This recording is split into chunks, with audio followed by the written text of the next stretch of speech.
兄さんもね。兄さん、ちょっといった。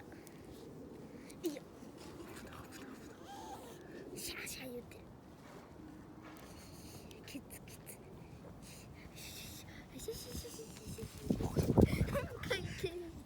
ボロボロ。こんな風にもう取れそう。本当だ。ね。全部君が壊してんだからね。全部君が壊してんだよ。いいや、いいや。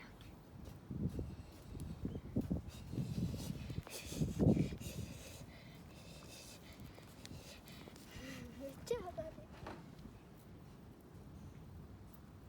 ダメ。ゴミは食べるなあんた。あるくんゴミ出すんで。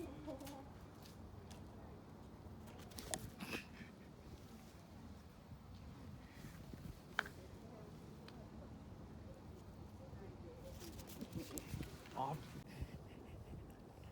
意味わかんねえんだけど。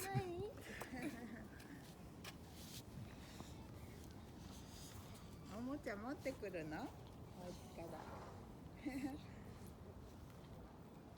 それ持ってくると遊んでくれるね。ミャミャ言ってる。